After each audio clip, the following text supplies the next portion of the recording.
we're just settling into a little bit of quiet and finding that still place inside us so that Dwight can begin from the silence.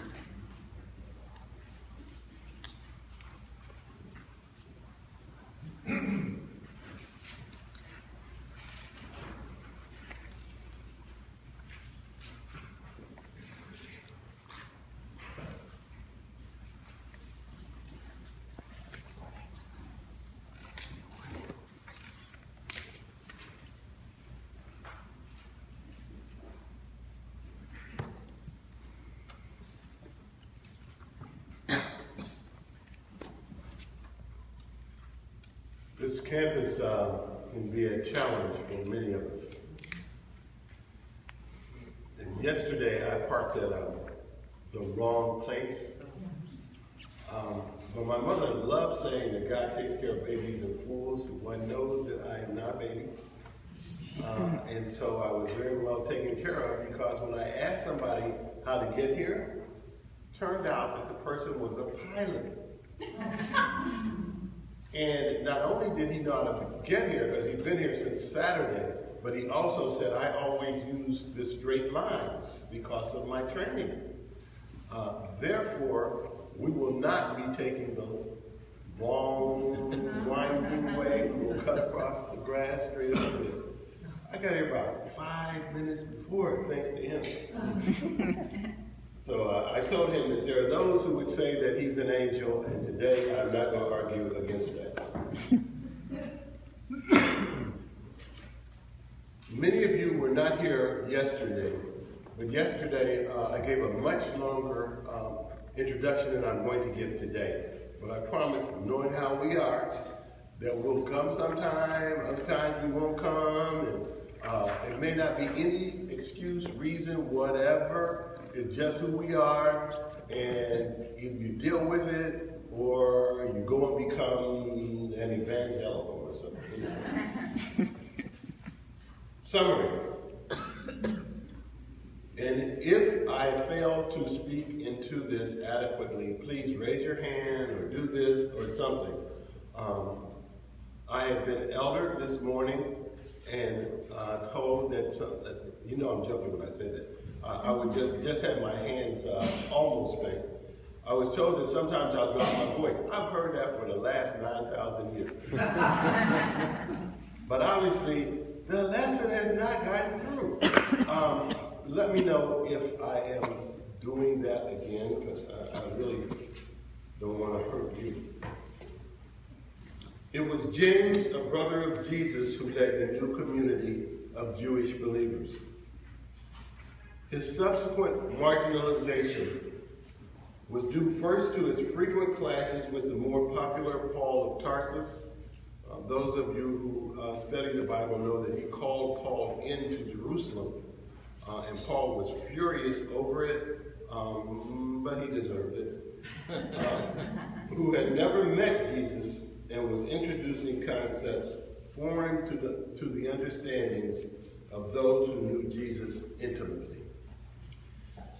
The second reason for James being discredited was the divided vote that was taken at the 325 Council of Nicaea that declared that his mother Mary was a virgin. If there is a heaven and they were looking down, I'm sure Jesus, James, the other siblings, and their father, and Mary were quite surprised to learn that she'd been voted in as a virgin. What purports to be the letter of James was probably written by one or a cohort of his disciples. In keeping with the times, it was credited to James. The letter was true enough to James's teachings, which in turn were sufficiently consistent with those of Jesus to win acceptance by the community of Jesus followers that even the Pauline Christians could not deny its place in the canon. These Bible half hours are about James, but also about you. As we progress through the week, I'll lead the study of each set of verses with one of my own songs. All but one is going to come from my book, Modern Psalms in Search of Peace and Justice. Then, without commentary, maybe, I'll read twice a selection from James, followed by a query for quiet personal reflection. I'll break a brief period of contemplation, move on to the next selection, and stop before the half hour ends. We'll only get as far as the Spirit allows us to get. Feel free to leave at 8:30. It is my full intention to finish long before, a couple minutes before 8:30. I have a trusty partner here who is serving as my producer, and she'll be holding up fingers to let me know how much time is left.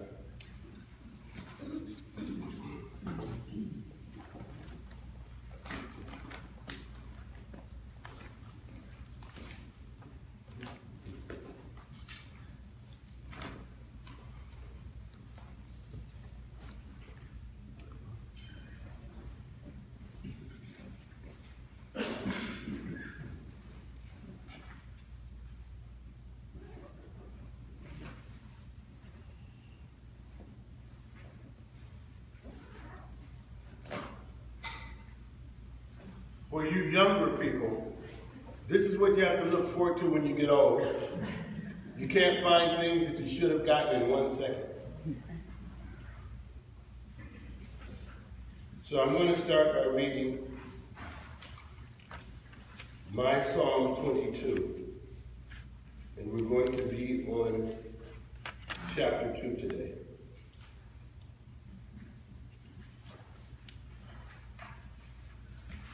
In honor of you, I respect my neighbor, though her speech and values make her an example of what some call the other. I listen to his views, even though they differ from my father's and my own. We walk across a line of razors. Our souls are as barefoot as they were at birth, that mine are calloused and theirs as soft as royal tissue. Does not matter. Together we make up a single-parent family whose living wish is for us to love one another as we have been loved. James wrote in his first 4 verses of chapter 2, "My friends, do not try to combine the faith in Jesus Christ with respect of persons.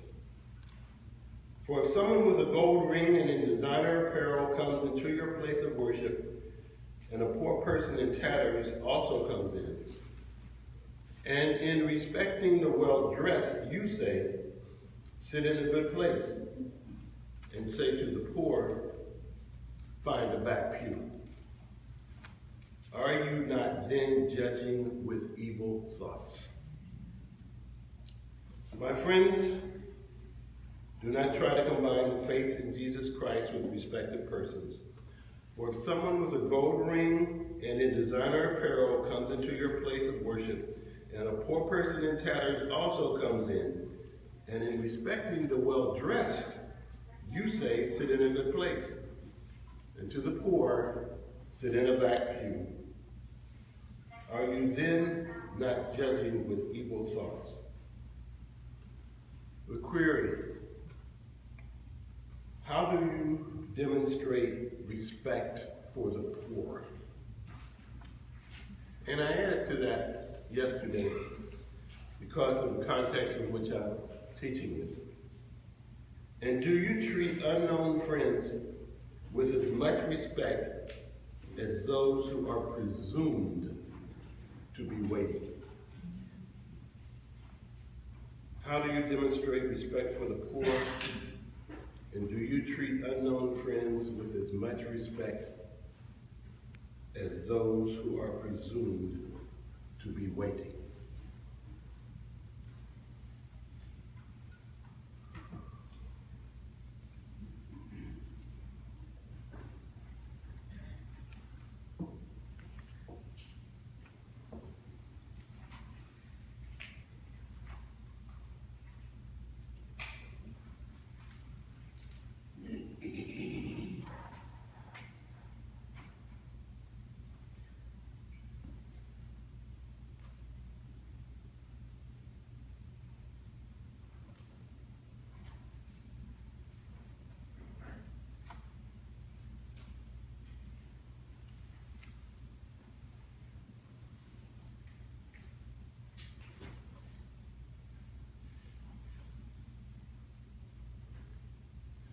I was General Secretary for SDC when I was in my late 20s and my early 30s. And I remember one day we were standing in line for lunch, and I got at the rear of the line because I was last in the room. And the gentleman said, well, you're General Secretary, why don't you go up to the front of the line? I didn't have any obligations after that meeting, and I stayed at the rear of the line. I stayed there because I remember being about 4 or 5 years old, and my mother sent me to the supermarket. Well, the corner store. And all of these white men stepped in front of me. And I stayed in the back until I was called up forward. This was not in Mississippi, this was in Southern Ohio. When I got home, my mother was livid because she knew how long it should have taken. And my mother was not a Quaker. She believed very much in corporal punishment. And I was crying, and I explained to her what had happened. I have always remembered that moment, and I don't cut in front of anybody's line.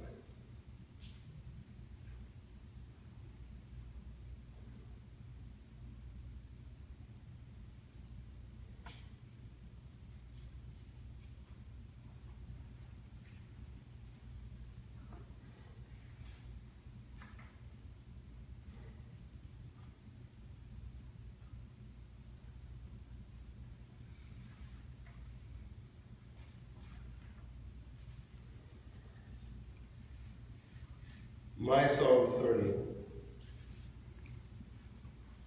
You brought us late to creation.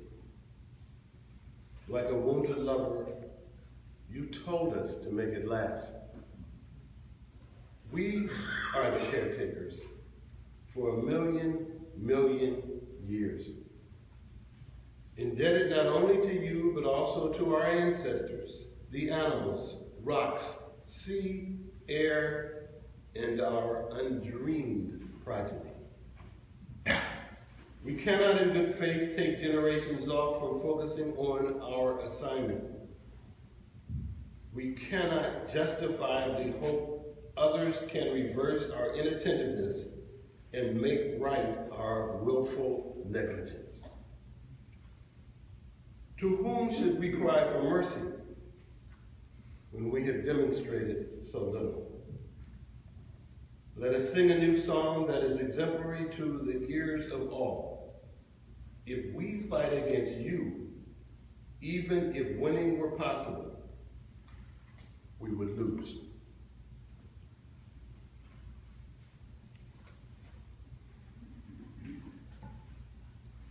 Now, when people think of the clash that Paul had with James, they generally think of the verses I'm about to read here. These are from the 2nd chapter, verses 14 through 16.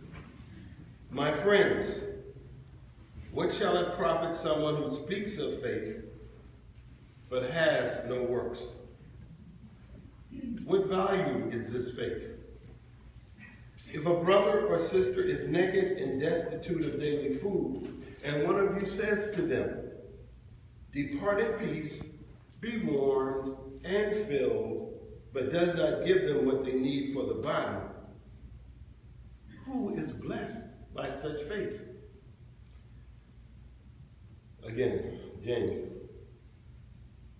My friends, what shall it profit someone who speaks of faith but has no works? What value is this faith?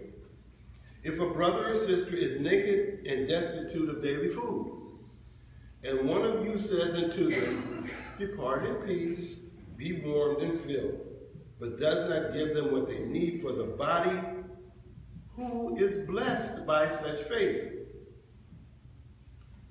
Query. This was in response to Paul's claim that faith by itself is sufficient. Does James's teaching in any way resonate with you? This was in response to Paul's claim that faith by itself is sufficient. Does James's teachings in any way resonate with you?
My Psalm 41.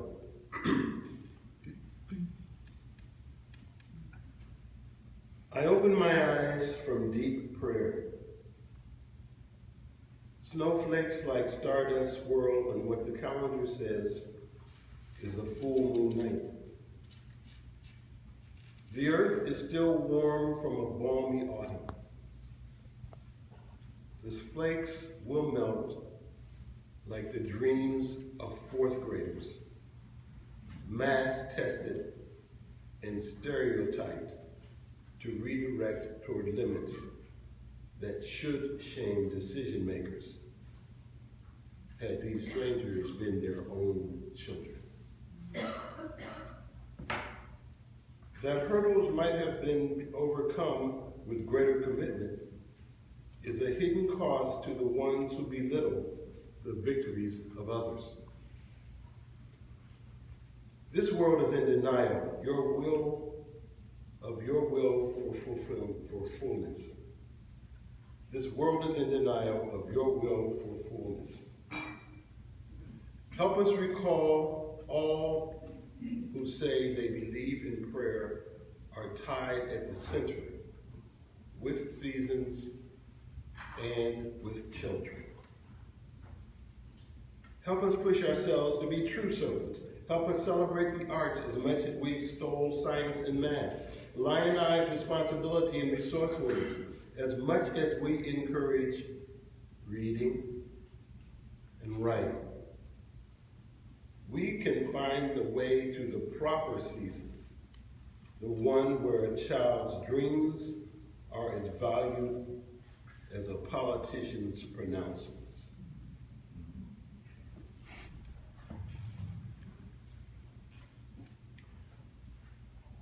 When I first read the verse that I'm going to give you now, it's from the 3rd chapter, the 1st verse.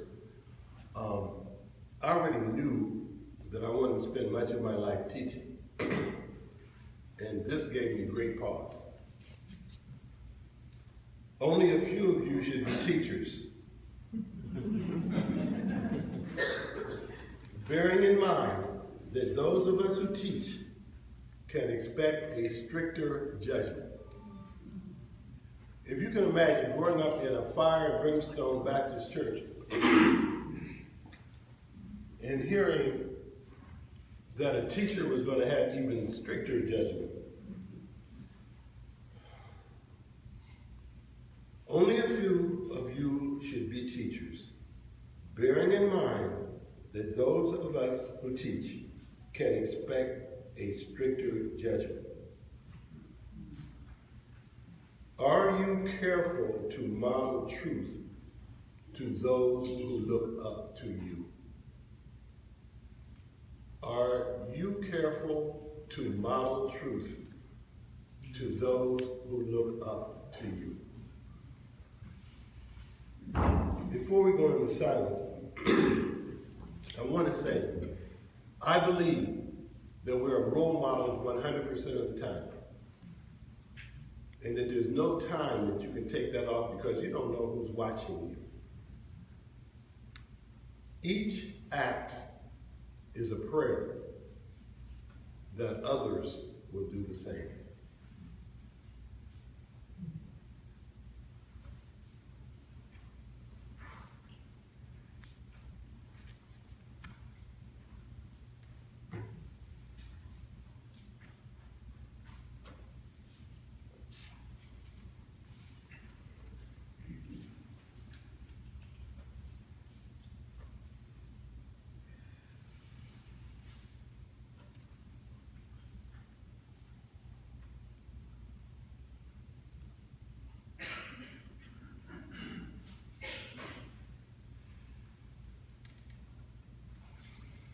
We have about 5 minutes for questions, comments, what have you.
I was wondering what your mother told you about the incident at the store. What did she want you to have done?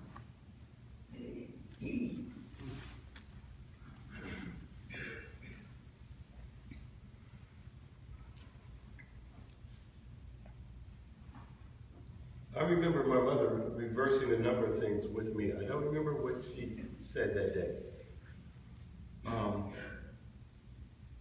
But knowing her and remembering that I broke down and cried, that she would have brought me into her arms and comforted me.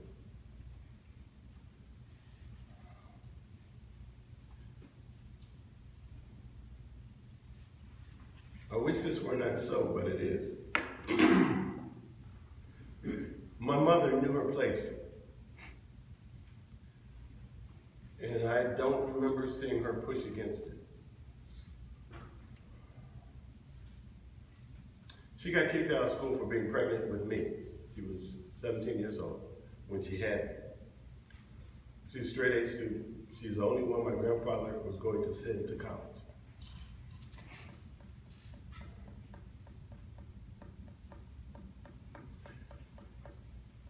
When I was 19, I took her to dinner at a little steakhouse, El Cheapo place. And before we went in, it was on the outskirts of town. You couldn't sit down at any restaurant if you were a black person in my hometown. But before we went in, she said, "Now, baby, they might not want to seat us, so we'll just turn around and go back if they don't seat us." That shamed me, because I used to eat there all the time. And if I had known that she was that frightened, I would have taken her to Dayton to a better restaurant. I mean, it would only cost a little more than McDonald's, but she did not want to make any waves. She surely would never have gone to the store and said something. No shot.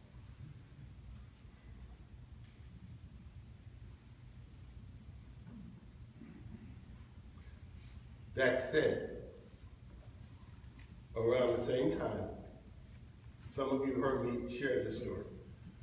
I was in first grade, and so I'm sitting in class, and my mother had me reading when I was 3.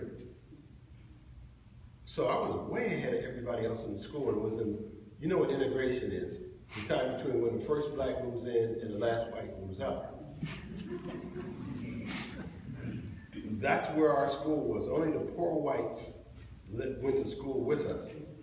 So there was this little girl with Shirley Temple hair in front of me. And I whispered to the teacher, because I was finished with the assignment, "Andrea is my girlfriend." And the teacher says, "Andrea cannot be your girlfriend because she is white and you are a Negro." And everybody in class, this was a pronouncement. And I didn't know what she was talking about, because my mother was about the color of the palm of my hand and my father was darker than my freckles. So it didn't make any sense to me that she could have possibly been talking about race, because I didn't know what race was. And my father had said to me, if somebody calls you a nigger, tell them, "I'm not a nigger, I'm a Negro. When I become a nigger, I'll let you know."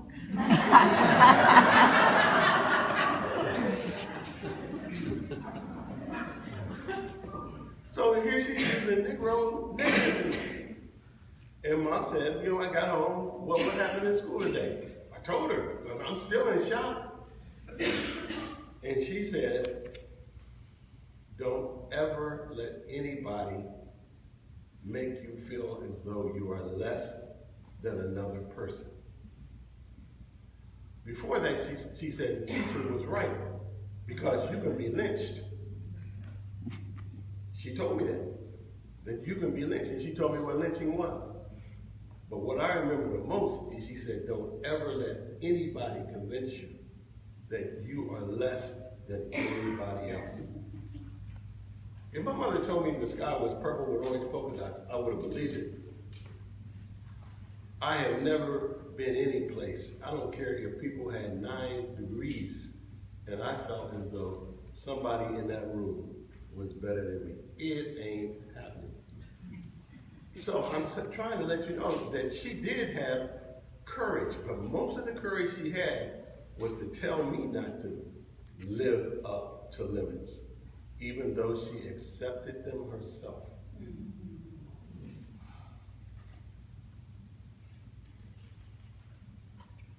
You are the last, my friend. After your class yesterday, you talked a little bit about this, but I'm wondering if you can explain why my Lutheran minister friend back in Illinois describes the book of James dismissively as a straw book.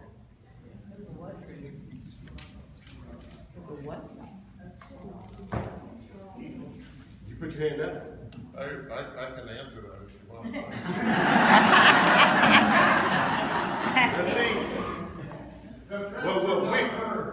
Well, we have been friends since we were puppies. And he wants to answer the questions. And I'm going to let my friend, since we were puppies, answer it. Come on, Steve. Repeat the question. The question was, why does a Lutheran pastor in Illinois refer to the James as a straw book? And the sort of the one sentence answer is that this is a direct quotation from Martin Luther, who referred to the book of James as a book of straw, in other words, of no importance. And he also said that if he liked Paul, in case you never figured out about Martin Luther, he liked Paul. He did not like James, and he said, if I had my druthers, I'd rip Jimmy out of the Bible and toast my toes on Jimmy.